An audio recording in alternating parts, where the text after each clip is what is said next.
Marianne Bachmeier est née le 3 juin 1950 à Sarstedt, une petite ville du Land de Basse-Saxe en Allemagne de l'Ouest. Ses parents s'y sont installés juste après la fin de la Seconde Guerre mondiale, pour fuir les persécutions subies par son père, ancien officier SS et membre du Parti national-socialiste allemand. Marianne a été élevée dans une famille conservatrice et religieuse.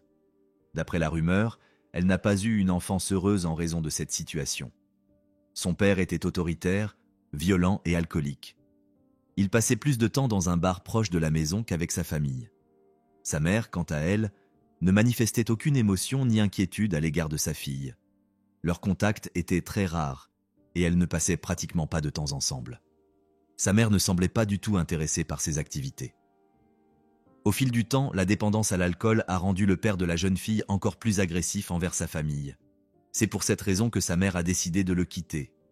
Marianne ne semble pas attristée par ce départ.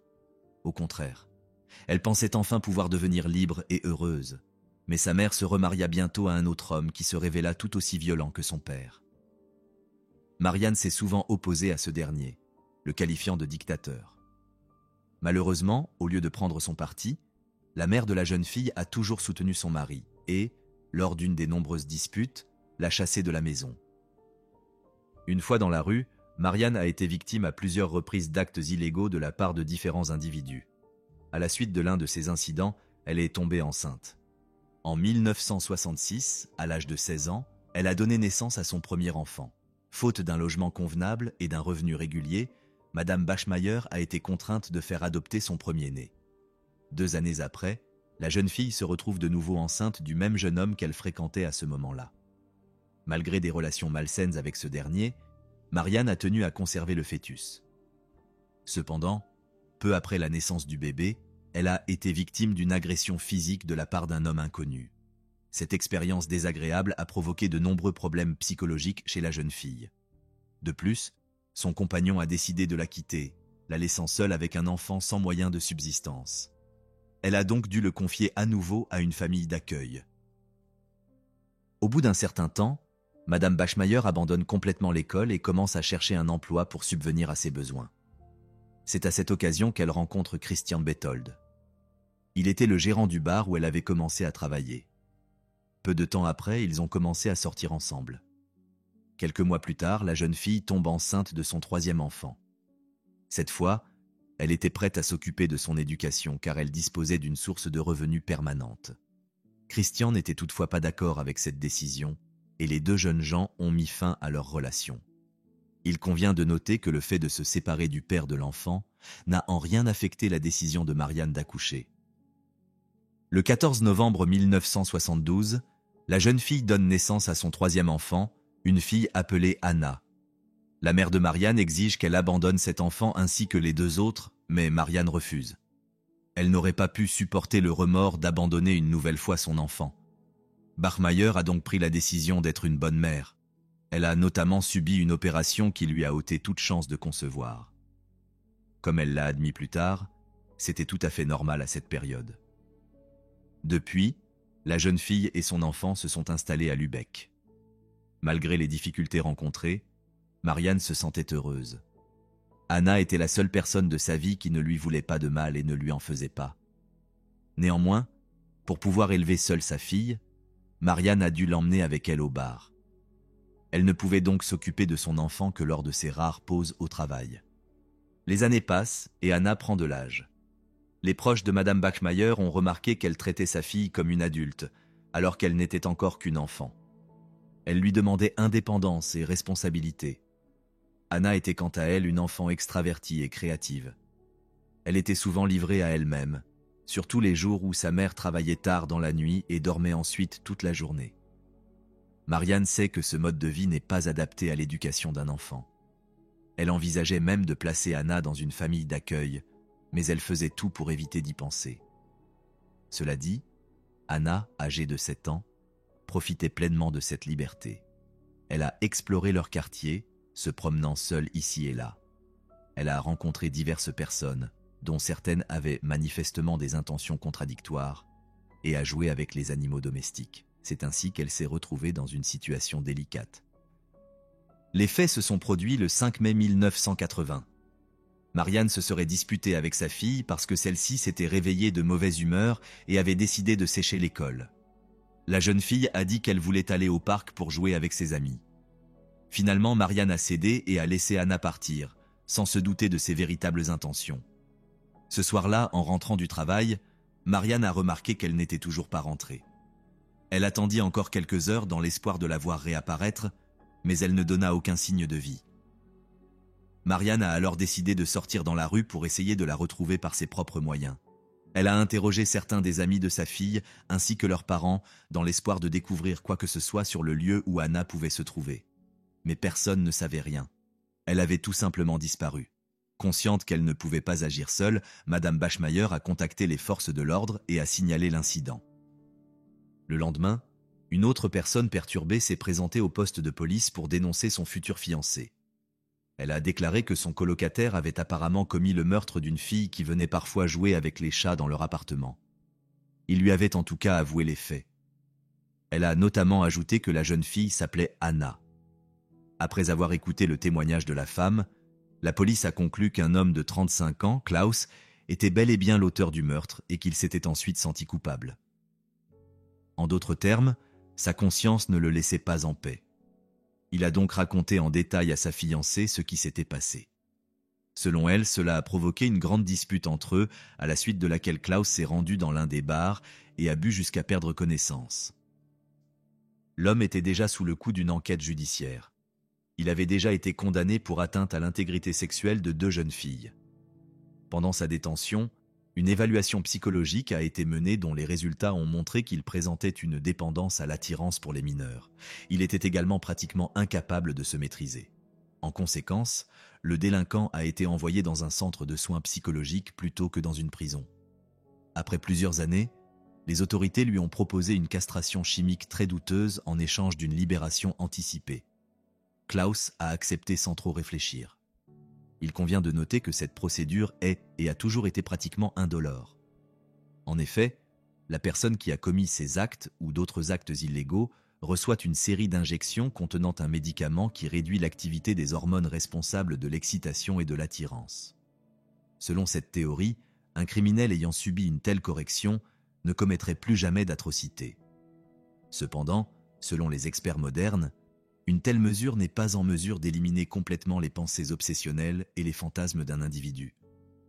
En effet, dans le cas présent, elle s'est révélée totalement inefficace.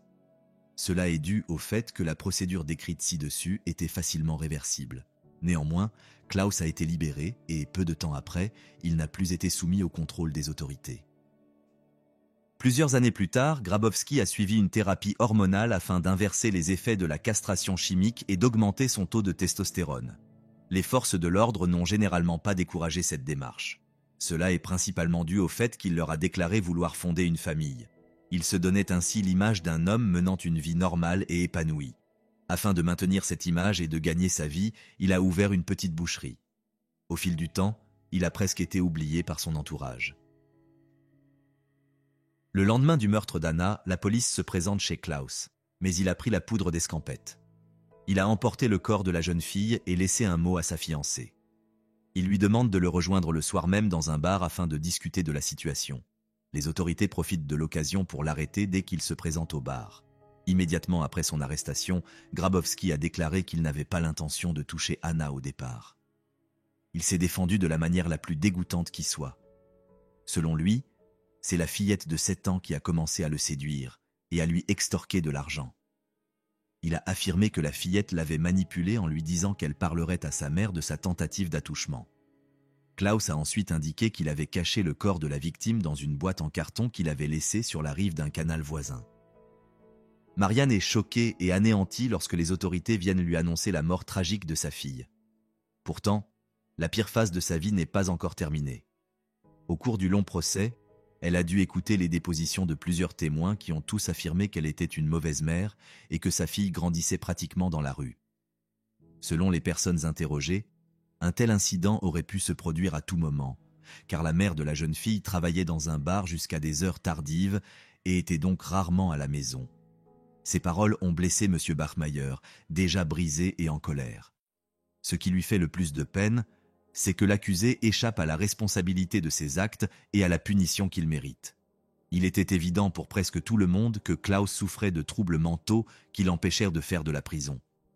Madame Bachmeier a alors commencé à élaborer un plan de vengeance contre l'homme qui avait pris la vie de sa fille, réalisant qu'elle devrait se salir les mains.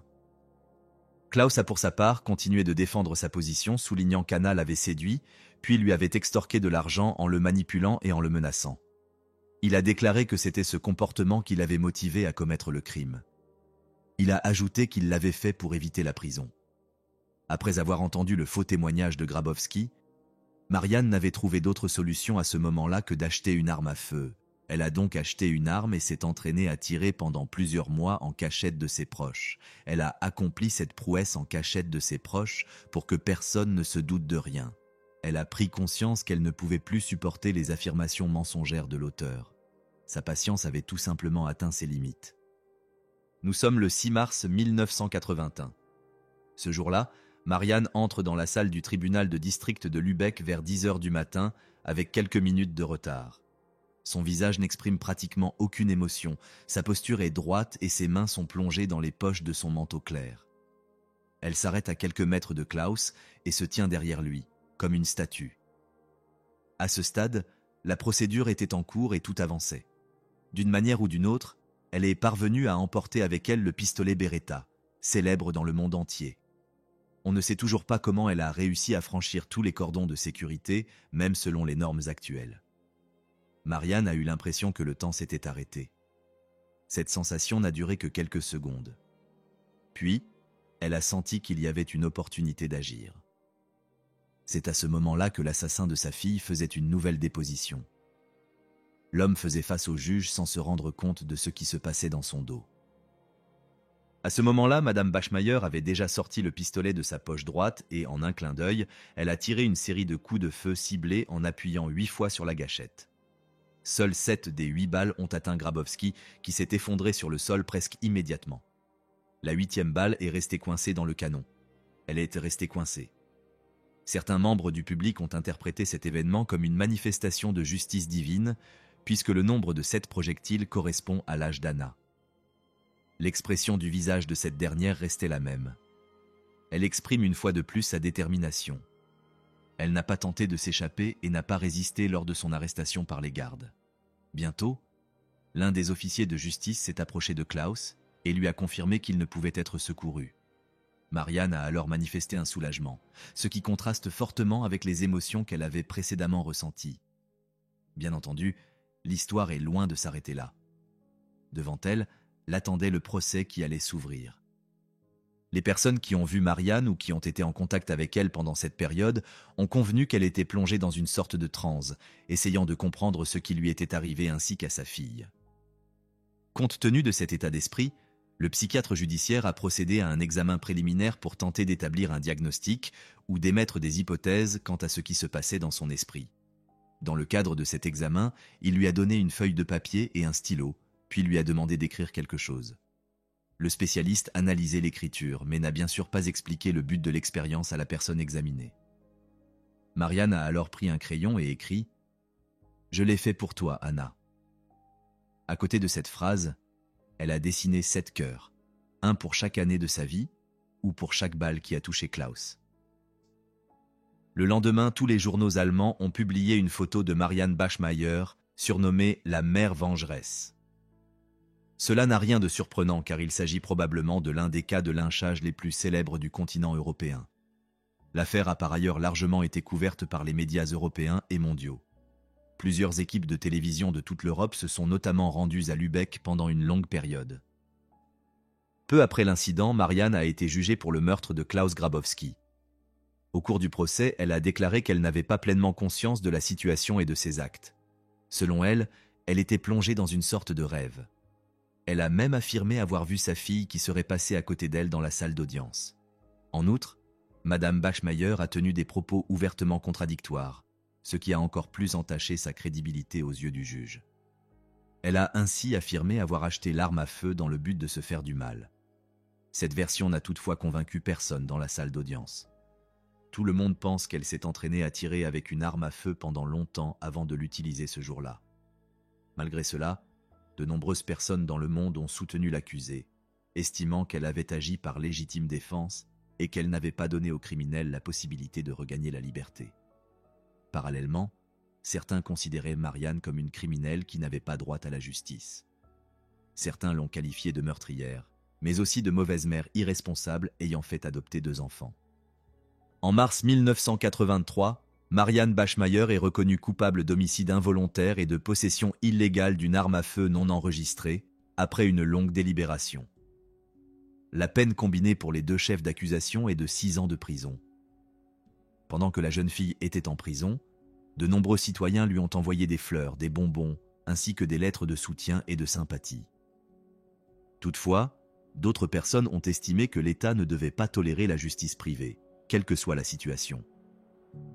Le public a également critiqué le système judiciaire ouest-allemand. C'est ce système qui a permis à un homme ayant commis des délits sur des mineurs d'utiliser des hormones pour restaurer sa libido. Après 3 ans, les autorités ont décidé que Bachmeier ne méritait pas une peine aussi lourde. Peu après sa libération, Marianne a vendu les droits exclusifs de publication de son histoire de vie pour 100 000 marks allemands à un magazine d'information. Elle a déclaré qu'elle n'avait fait cela que pour rembourser toutes les dettes contractées à la suite de la procédure judiciaire. Quelques années plus tard, Madame Bachmeier a épousé un enseignant et a émigré à Accra, la capitale du Ghana, où elle est restée jusqu'en 1990. Elle a ensuite divorcé et s'est rendue en Italie, plus précisément sur l'île de Sicile, pour y vivre. Elle y a travaillé dans un hospice. Marianne est restée en Italie jusqu'à ce qu'on lui diagnostique un cancer du pancréas. Elle a alors été contrainte de retourner dans son pays natal. Des années plus tard, alors qu'elle se rend compte que la maladie est en train de la consumer, Marianne Bachmeier demande à un journaliste qu'elle connaît de l'accompagner avec une caméra jusqu'aux dernières minutes de sa vie. Elle est décédée d'un cancer le 17 septembre 1996 à l'âge de 46 ans dans l'enceinte d'un hôpital de Lübeck. Elle est enterrée aux côtés de sa fille dans le cimetière de Lübeck. Depuis, elles ont enfin pu se retrouver.